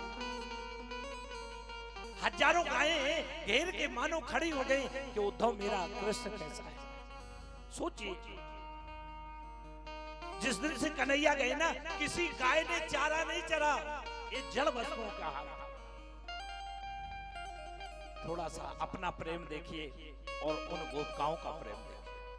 मैं भगवान से प्रेम नहीं करता, मैं तो मंदिर इसलिए जाता हूं, हे भगवान आज जल चढ़ाने आया हूं, मेरी बहू की तबीयत ठीक हो जाए। सोचिए, जिन गोपियों ने घर छोड़ दिया, परिवार छोड़ दिया, कामी क्रोधी लालची, कामी क्रोधी लालची इनसे भक्ति न हो। और भक्ति करे कोई सूरमा, जाति वर्ण तो लिखो। मिटा दे अपनी हस्ती को गर मर्तबा चाहे, मिटा दे अपनी हस्ती को गर मर्तबा चाहे। दाना खाक में मिलकर गुले गुलजार होता है। मिटना पड़ता है। एक गेहूं जब खेत में आप बोते हो ना, तो अपने आप को मिटा देता है, मिट्टी का संसर्ग प्राप्त करता है, तब एक से अनेक बन जाता है। भक्ति में मिटना पड़ता है। मिटा दे अपनी हस्ती को गर मर्तबा चाहे, दाना खाक में मिलकर गुले गुलजार होता है। उद्धव सुखदेव जी परीक्षित को सुनाते हैं कि उद्धव आगे बढ़ रहे हैं। आचार्य सुखदेव जी कहते महाराज इस प्रसंग को सुनिए। सुनाते सुनाते नेत्रों में अश्रु धारा बह रही है। परीक्षित सुनते सुनते रो रहे हैं। वृंदावन को छोड़कर जिस दिन से कन्हैया गए ना, उन छोटे छोटे ब्रजवासी नन्हे नन्हे सखा, छोटे से ग्वालवाल सूर्य निकलते ही मथुरा के राजमार्ग पर बैठ जाते हैं। एक ही काम है, प्रातः काल होते ही मथुरा के रास्ते पर बैठ जाना और शाम होकर के अपने घर चले जाना। सोचिए, क्या ये ऐसा प्रेम है घर इसलिए जाते हैं, रात्रि में इसलिए सोते हैं, प्रातः काल फिर जाएंगे, कहीं कन्हैया उसी रास्ते से आएगा। कब जल्दी सुबह हो, कब सूर्य निकले और कब मथुरा के मार्ग में बैठे, लाला का दर्शन करें। परसों की कहके गया था, आज बरसों हो गया आया नहीं।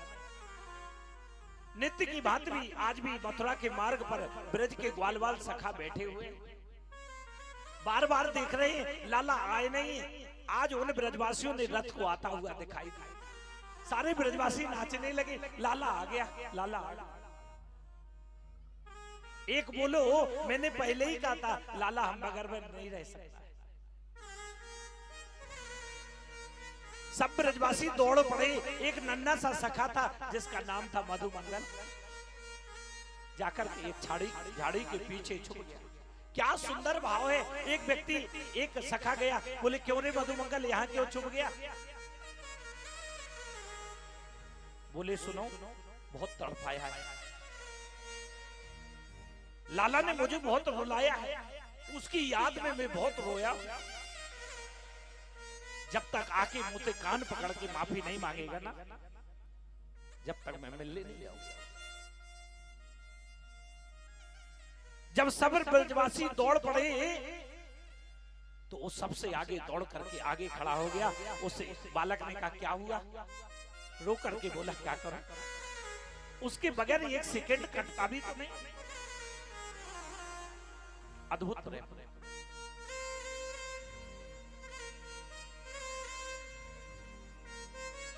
सारे ब्रजवासी पहुंचे, उद्धव के रथ को देखा, चारों तरफ खड़े हुए। अच्छा एक बात और है, जीवन में किसी व्यक्ति जिससे आप सबसे ज्यादा प्रेम करते हो, उससे मिलने की चाहत में आप समय काट सकते हो, लेकिन जब पता चले कि वो जीवन में कभी नहीं मिलेगा। आज पहली बार खुल के रोए ब्रजवासी। क्यों रोए? आज आशा टूट गई। बाहरी कन्हैया बरसों के बाद याद आई तो अपने मित्र को भेज दिया, आशा टूट गई। अब जब मित्र को भेजा तो अब कभी नहीं आएगा। बाहरी लाला बरसों के बाद याद आई तो मित्र को भेज दिया। सारे ब्रजवासी वापस जाने लगे। आज ब्रजवासी बहुत रोए, क्योंकि आज आशा टूट गई कि अभी तक तो आस में थे कि मेरा कन्हैया आएगा, मुझसे मिलेगा, लेकिन अब आने की भी आशा टूट गई। उदास होकर वापस जाने लगे। उद्धव ने कहा जय श्री कृष्ण। एक ग्वाल ने मुड़ के देखा, बोले जय श्री कृष्ण। बोले ये बताओ मैया यशोदा का घर कहाँ? कथा को ध्यान से। वो ग्वाल बोला ना, ये जो पानी का पनारा आ रहा है ना, ये पानी का पनारा, इसको पकड़ के पहुंच जाना, और जहां ये पनारे का अंतिम छोर है ना, वहीं पर यशोदा मां का घर है। वो पानी का पनारा किसी नदी की धारा नहीं थी, वो पानी का पनारा किसी नहर की धारा नहीं थी, वो पानी का पनारा गोपियों के रोने की, आंसुओं की, और हजारों लाखों गायों के नेत्रों से जो अश्रु बह रहे थे, उसके अश्रुओं की धारा थी।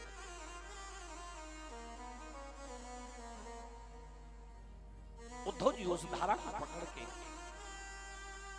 मैया यशोदा के घर में पहुंचे। जैसे ही आंगन में पहुंचे तो चारों तरफ से जय श्री कृष्ण, जय श्री कृष्ण, जय श्री कृष्ण, चारों तरफ से कृष्ण की आवाज आ रही। मैया यशोदा की तरफ दृष्टि गई तो आंखों की रोशनी चली गई। जिस दिन से कन्हैया गया है ना, उस दिन से माता ने खाया नहीं। जिस दिन से कन्हैया ने ब्रज छोड़ा, उस दिन से रसोई में भोजन नहीं करना। पागलों जैसी स्थिति। कभी याद आती है कन्हैया की तो रोने लगती है, कभी हंसने लगती है।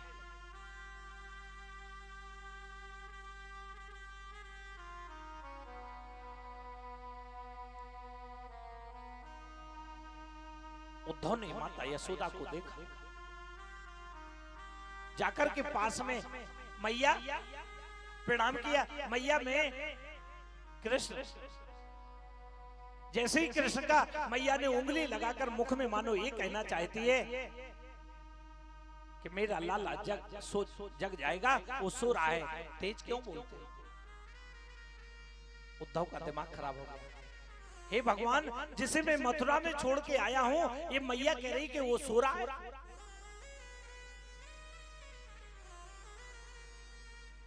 आज गोविंद को बड़े परिश्रम से सुलाया है, सवेरे से कभी माखन मांगे, कभी नंदा कभी चंदा मांगे, कभी बहू मांगे। जैसे तैसे मैं पल्ला में सुला के आई हूं। उद्धव ने कहा, हे भगवान, जिस गोविंद को मैं मथुरा छोड़कर आया, जसोदा बोल रही है कि पल्ला में सो रहा। उद्धव के ज्ञान की पहली सीढ़ी खिसक। मैया से बोले, मैया आप कह रही कि गोविंद मोह को छोड़कर कहीं नहीं जाए, चलो मैं तुम्हें दिखाऊं। उद्धव को लेकर मैया जैसे ही पल्ला के पास पहुंची, धड़ाम से गिर पड़ी और रोते हुए बोली, उद्धव मैं कैसी पागल हूं, लाला को मोह को छोड़कर चला गया बरसों पहले, लेकिन मैं क्या करूं? ये वही पल्ला है जहां मैं गोविंद अपने हाथों से सुला देती, ये वही रसोई घर है जहां मैं भोजन अपने हाथों से बनाती। मेरे लाला रसोई घर के द्वार पर आकर बैठ जाता था, मैया मुंह को 2 पकोड़े देते, लेकिन मैं इतनी निष्ठुर माँ थी ना उद्धव, इतनी निष्ठुर माँ थी कि 2 पकोड़े भी नहीं देते, तभी तो मुझे छोड़ के चला गया। उद्धव तो को एक बात बताऊं, लाला की वो लीला मुझको बहुत याद आवे। जब कृष्ण ने रोटी मांगी, मैंने आधी बेसन की रोटी में माखन लगा के दे दिया, लाला को दी कि धोर धरे अंग सोहत श्याम जो, कैसी बनी सिर चोनर चोटी, खेलत खात फिरे अंगना, पग पे जनि बाजत पीरी कछोटी, और बाछबी को रस खान बिलोकत, भारती काम कला निधि कोटि, कि बाछबी को रस खाने बिलोकत, कि बाछबी को रस खाने बिलोकत, भारती काम कला निधि कोटि, कागे के भागे कहा कहिए, हरि हाथ से ले गो मखन, काग के भाग कहा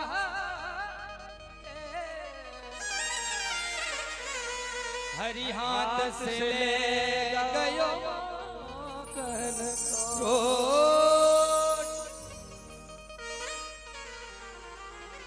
मैंने माखन रोटी जब लाला को दी ना, लाला ठुमुक ठुमुक के आंगन में नृत्य करे, माखन रोटी खावे। वो तो उड़ तो भयो, एक कौआ आया ना, लाला के हाथ से रोटी ले गया, मेरा गोविंद आंगन में लौट गया, मचल गया, मेरी रोटी कौआ ले गया, मैं कौआ से युद्ध करूंगा, मेरी रोटी लेकर आऊंगा।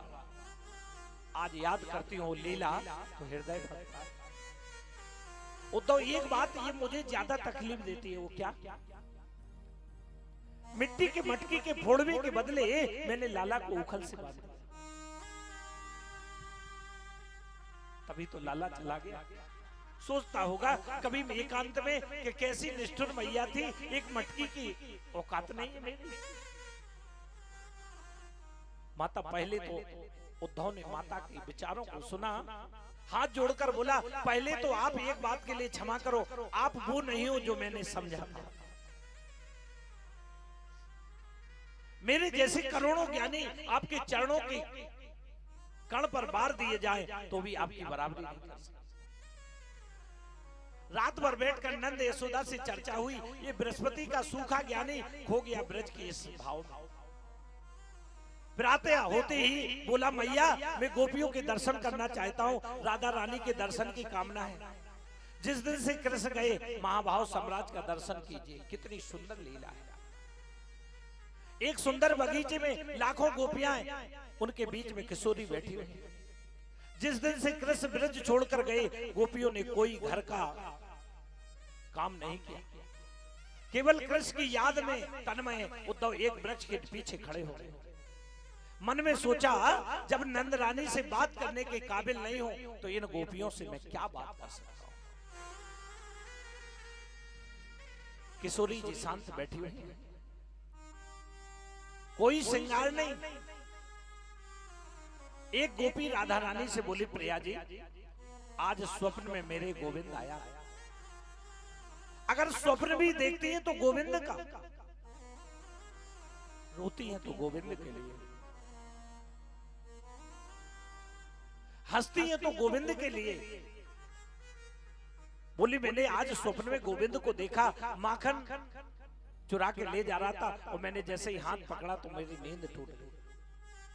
एक सखी हाथ जोड़कर बोली लाडली जी आज लाला मुंह को पनघट पर मिला और आज मटकी उठाकर मेरे सिर पर रख दी, मेरे पीछे पीछे घर तक आया और जैसे ही मैंने मुड़ के देखा तो मेरी नींद टूट गई। किशोरी स्वप्न की बात सुनकर केवल रो रही है। उद्धव जी सब दर्शन कर रहे हैं। एक गोपी ने बड़े स्नेह से प्रेम से पूछा क्या आपको स्वप्न में तुझे तो कन्हैया बहुत प्रेम करते थे, क्या तुझे कभी कन्हैया दिखते नहीं है?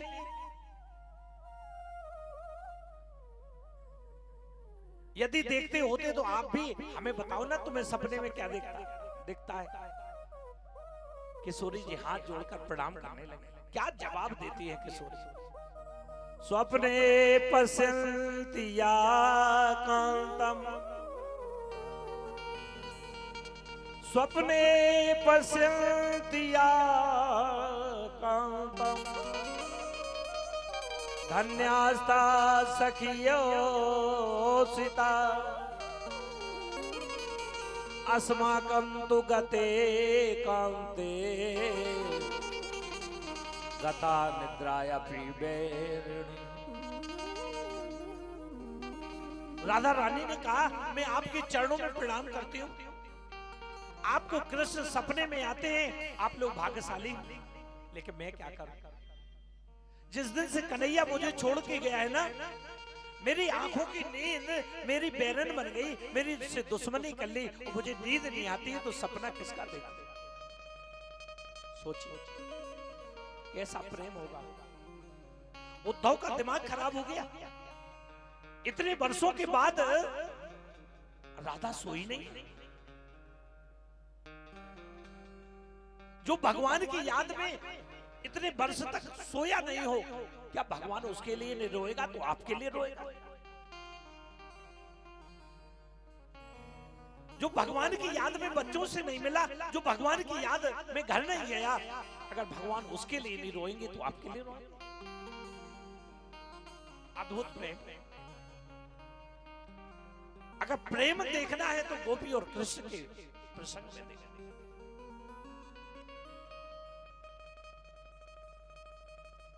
उद्धव ने सोचा हे भगवान, प्रभु को ब्रज से गए कई वर्ष हो गए, इतने दिनों से किशोरी जी सोई नहीं है, इसकी नींद नहीं आई।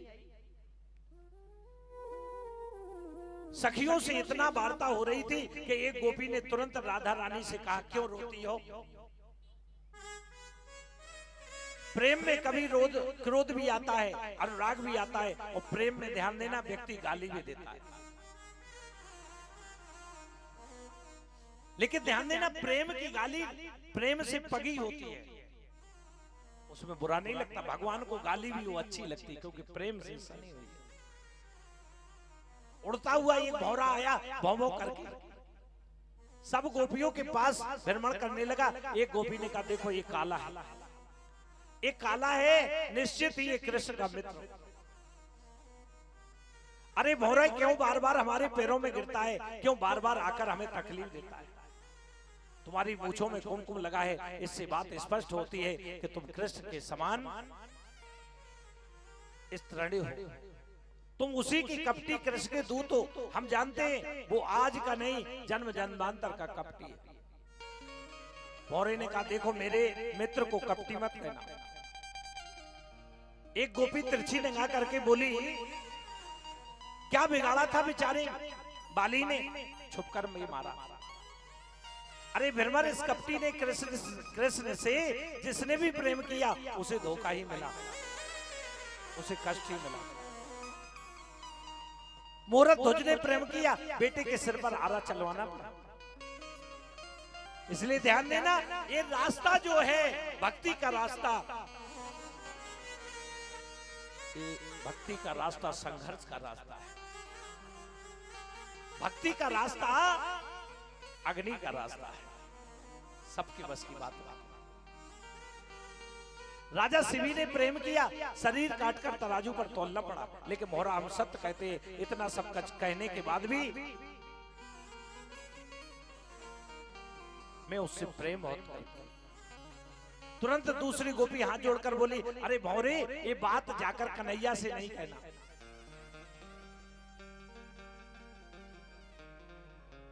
एक गोपी ने प्रणाम किया, मोहरा चला गया। उद्धव उनके बीच में प्रकट हो गए। बोले उद्धव महाराज की। उद्धव कहते हैं तुम रोती क्यों? ब्रह्म का हाथ नहीं होता। एक बार जीव की वृत्ति निर्गुण ब्रह्म में लग जाए, निर्गुण ब्रह्म में लग जाए तो भटकाव खत्म हो जाता है। तुम क्यों रोते हो? तुम्हें ये प्रेम नहीं है, तुम्हारा स्वार्थ है, मोह है। उद्धव, एक गोपी ने टेढ़ी नजर करके देखा, उद्धव ठीक बोलते हो। मन को ब्रह्म में लगाए, पर किसी के पास मन हो तो कह रहे अपना मन को ब्रह्म में लगाओ। उद्धव मन न भये 10-20, एक हाथों सो गयो श्याम संग को आराधे ईश। उद्धव मन न भये। तुम तो कृष्ण के सखाओ, हमारी बात सुन लो, हम किसी ब्रह्म को नहीं जानते। कृष्ण तन कृष्ण मन कृष्ण ही हमारो धन। कृष्ण तन कृष्ण मन कृष्ण ही हमारो धन। आठों याम उद्धव हमें कृष्ण से ही काम है।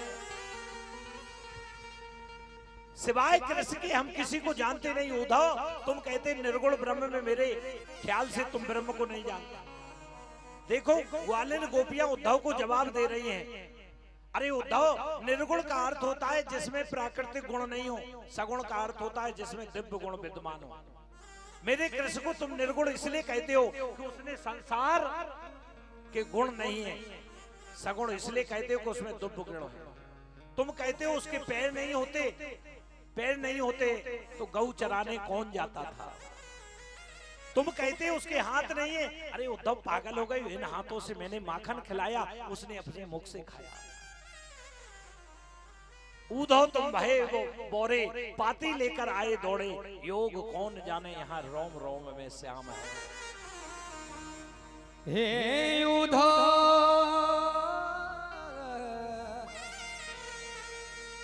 मिलना इत्तेफाक था, बिछड़ना नसीब था।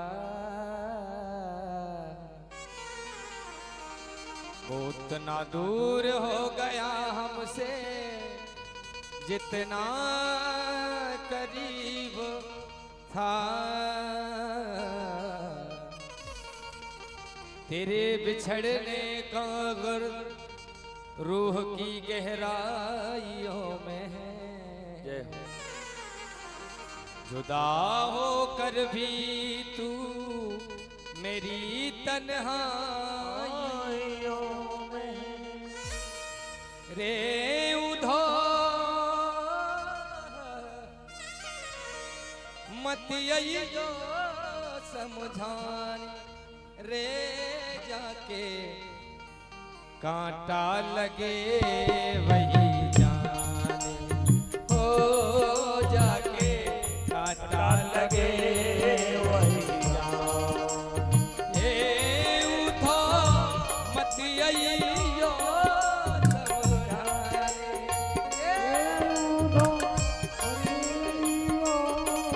समझान, हो जाके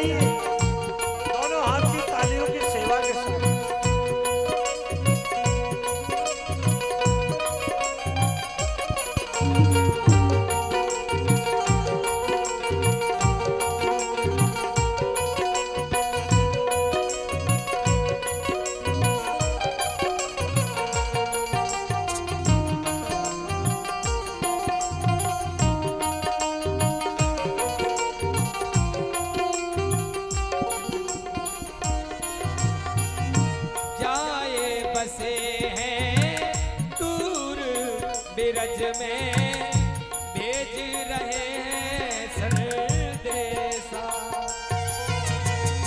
जाए बसे हैं दूर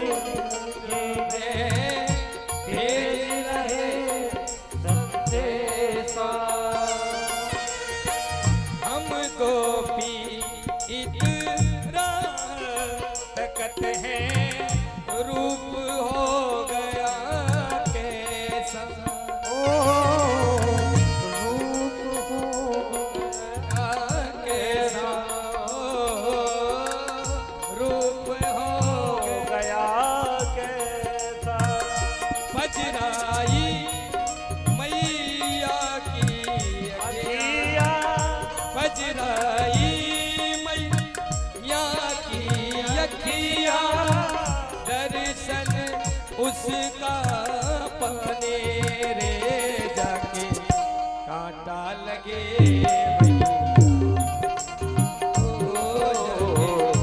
कांटा लगे ए उधो मत आइयो समझाने रे जाके कांटा लगे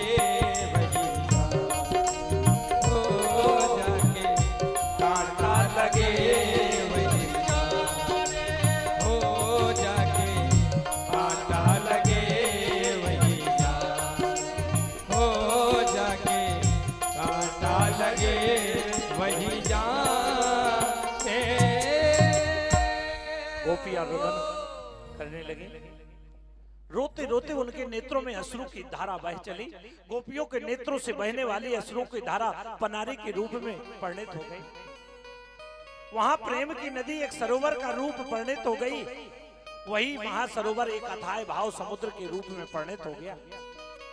और उस भाव के समुद्र में उद्धव जैसे ज्ञानी ने ऐसा गोता लगाया कि 7 महीने तक उनको खबर नहीं लगी। जो कह रहे थे 2 घंटे में समझा गया। उधव सुधव ही चलो, उधव सुधव ही चलो, सुन गोपिने के बोल, और ज्ञान बजावे डुगडुगी और प्रेम बजावे ढोल। ज्ञान बजावे डुगडुगी और प्रेम बजावे ढोल। प्रेम के ढोल के सामने ज्ञान की डुगडुगी कौन सुने।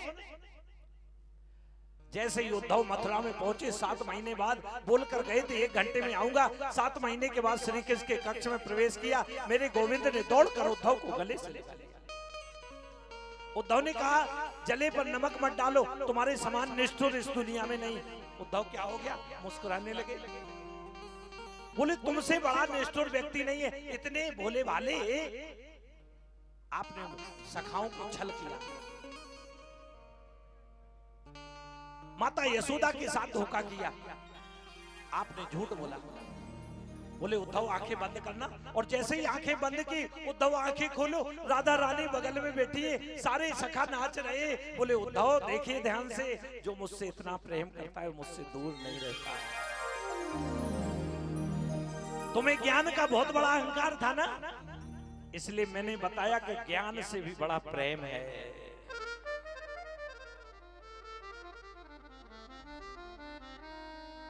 और जब प्रेम की परिणति हो जाती है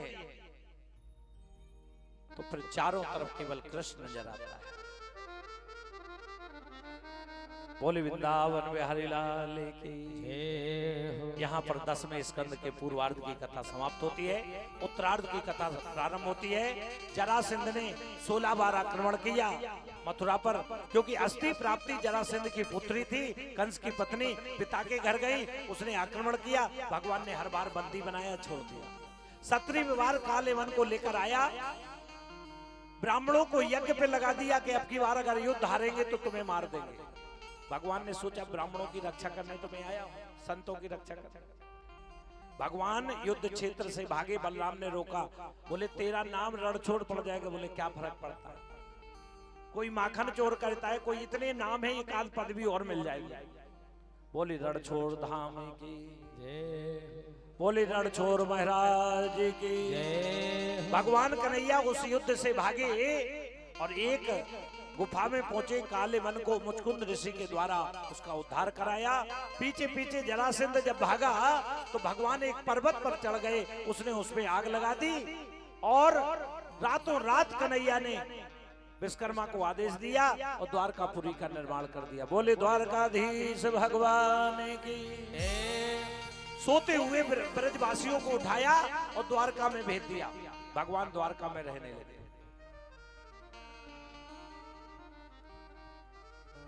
रेवत नाम के एक राजा थे, उनकी पुत्री रेवती का विवाह बलराम के साथ हो गया। बोले वृंदावन बिहारी लाल की जय। कुंदनपुर के एक राजा थे जिनका नाम था भीष्मक। भीष्मक के 4 पुत्र थे, कोई पुत्री नहीं थी। एक समुद्र के किनारे गए, कमल के पुष्प पर एक बच्ची मिली, उसको लेके आ गए। वही विदुषी, क्योंकि लक्ष्मी जो है वो किसी के गर्भ में नहीं आती, वो लक्ष्मी ही रुक्मणी बनी। रुक्मणी को पुत्री मानकर पढ़ा लिखा के बड़ा किया। रुक्मणी ने मन में संकल्प किया कि मैं द्वारकाधीश से विवाह करूंगी, लेकिन जब पुत्र घर में बड़े हो जाते तो पिताओं की नहीं चलती। रुक भी बड़ा हो गया, उसने उसका विवाह, रुक्मणी का विवाह शिशुपाल से तय कर दिया। ये बात रुक्मणी ने सुनी। रुक्मणी ने एक ब्राह्मण के द्वारा पत्र भिजवाया। बड़ी सुंदर कथा है। समय आपका हो गया है तो आइए आज विवाह करेंगे और यहाँ से वो कथा कल से प्रारंभ करेंगे। रुक्मणी ने उस ब्राह्मण को भेजा। भगवान कन्हैया ने ब्राह्मण का पत्र लिया, रथ को सजाया और जाकर के रुक्मणी ने सारा विवरण लिख दिया था। और देवी जी के पूजन के लिए मैं आऊंगी, आप मेरा हरण कर लेना।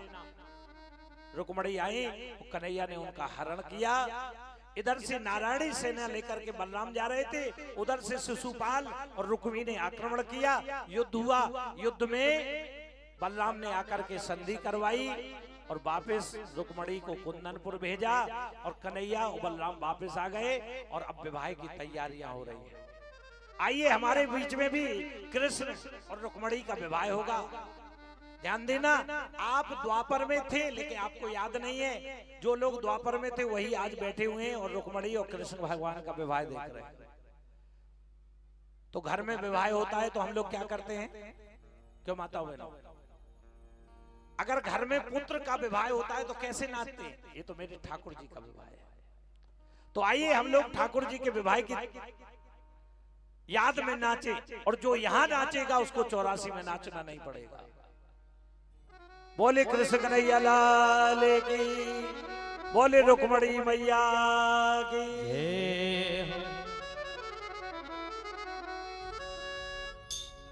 ऐसे बर को क्या बरूं जो जन्मे और मर जाए, बरबरिए गोपाल जो तासो चुड़ लो अमर होए जा।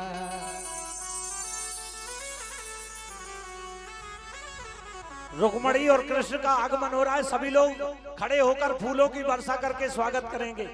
सभी लोग खड़े हो जाएं, बहन और भाई सभी लोग। के जोड़ी का जवाब नहीं, के जोड़ी का जवाब नहीं, के जोड़ी का जवाब नहीं, के जोड़ी का जवाब नहीं। दूल्हा बने है नडला, हाँ दूल्हा बने है नडला, के जोड़ी का जवाब नहीं। दूल्हा बने है नंदलाल, जोड़ी का जवाब नहीं। दूल्हा बने है नंदलाल, जोड़ी का जवाब नहीं। ओ के जोड़ी का जवाब नहीं, आ जोड़ी का जवाब। दोनों हाथ की ताली बजाइए। बोले कृष्ण कन्हैया लाल की।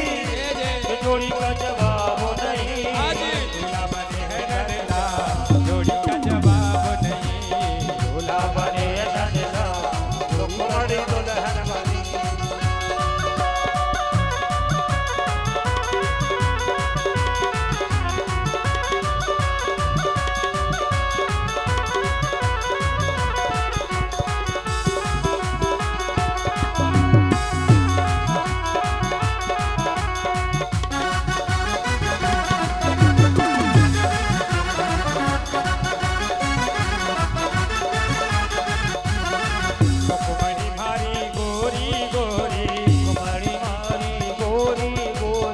रुक्मणी मारी गोरी गोरी, मारी गोरी गोरी, रुक्मणी मारी गोरी गोरी, रुक्मणी मारी गोरी गोरी। सावले है और सावले है और सावले है नंदलाल, जोड़ी का जवाब नहीं।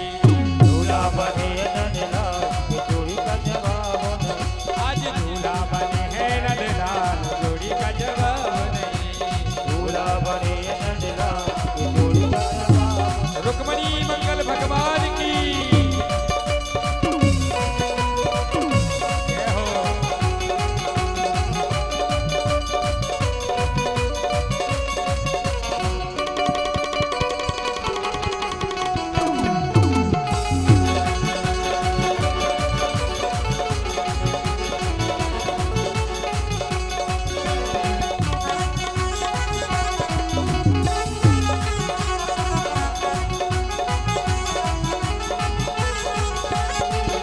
देखो एक बात बताए, भगवान कृष्ण से प्रेम किस किसको है? वही हाथ उठाना जिसको प्रेम है। सभी को प्रेम है, सभी को। अगर प्रेम है और बेटे से प्रेम रहता है तो कैसे नाचते हो? और कन्हैया से प्रेम होता तो केवल खड़े रहते विवाह में। दूल्हा बने हैं नंदलाल, रुक्मणी दुल्हन बनी। दूल्हा बने हैं नंदलाल, रुक्मणी दुल्हन बनी। दूल्हा बने हैं नंदलाल, जोड़ी का जवाब नहीं। दूल्हा बने नंदलाल, जोड़ी का जवाब नहीं। रुक्मणी भारी महलों वाली, रुक्मणी मारी मेलो बारी, रुक्मणी भारी महलों वाली। रुक्मणी मारी मेलो और बारी। गाय चरावे नंदलाल, जोड़ी का जवाब नहीं। दूल्हा बने नंदलाल, जोड़ी का जवाब नहीं। दूल्हा बने हैं सरकार, जोड़ी का जवाब नहीं। दूल्हा बने नंदलाल, जोड़ी का जवाब नहीं। ये हो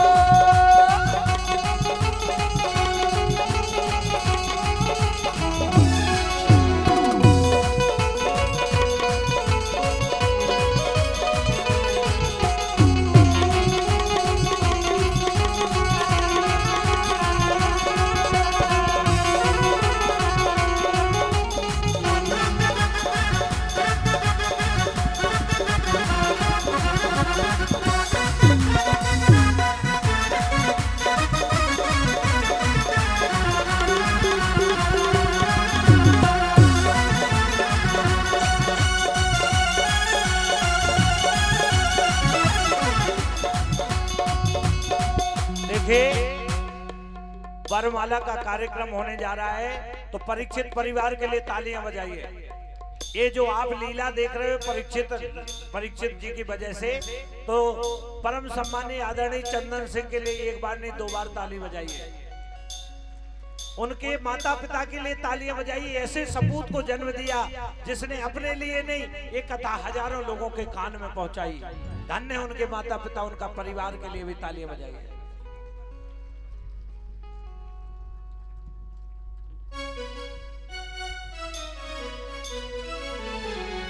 श्री रघुवर कोमल कमल नयन को पहनाओ जयमाला, पहनाओ जयमाला। श्री रघुवर कोमल कमल नयन को पहनाओ जयमाला, पहनाओ जयमाला। यह सुरमणि अवसर फिर नहीं आने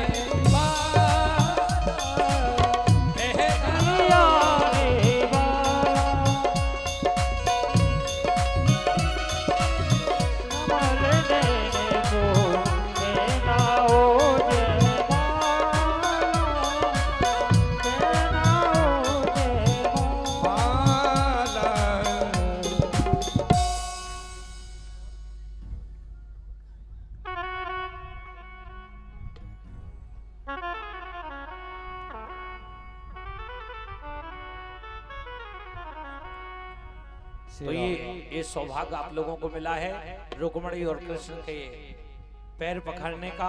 और कहते हैं कि जो सुहाग का सामान चढ़ाता है उसका सुहाग अमर रहता है, ऐसा कथा में लिखा है। तो आप लोग रुक्मणी और कृष्ण के पैर पकड़ते रहेंगे और हमारे भाई बधाई का आनंद देते रहेंगे। तो आप लोग नाचते रहें और रुक्मणी कृष्ण के विवाह का आनंद लें। लगता है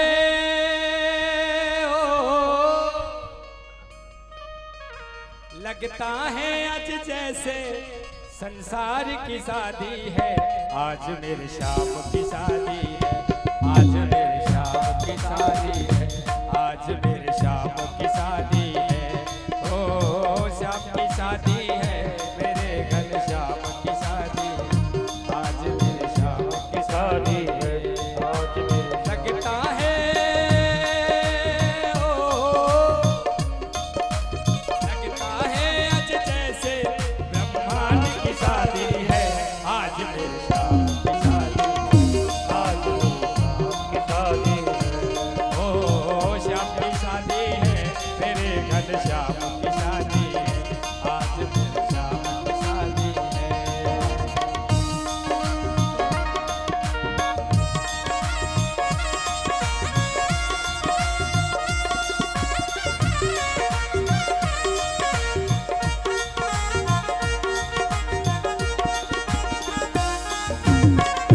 लगता है खूबसूरत बड़ा शुभ लगन मुहूर्त, वक्त है खूबसूरत मुहूर्त, देखो क्या खूब सजी है श्याम की सुंदर मूरत, देखो क्या खूब सजी है श्याम की सुंदर मूरत, कैसे संजोग बने हैं रुक्मणी को श्याम मिले हैं, कैसे संजोग मिले हैं रुक्मणी को श्याम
खाना मिल जावे। मेरी थी यही तमन्ना, पूरी हुई मेरी तमन्ना, पूरी हुई यही तमन्ना, पूरी हुई मेरी तमन्ना। ओहो, आज मुझे ये लगता है, आज मुझे ये लगता है, ब्रजधाम की शादी है, आज की शादी है, आज की शादी है, ओ श्याम की शादी है, मेरे घनश्याम की शादी है, श्याम की शादी है।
लगता है आज जैसे संसार की शादी है, आज मेरे श्याम की शादी है, आज मेरे श्याम की शादी है, आज मेरे श्याम की शादी है, आज मेरे श्याम की शादी है, आज मेरे श्याम की शादी है।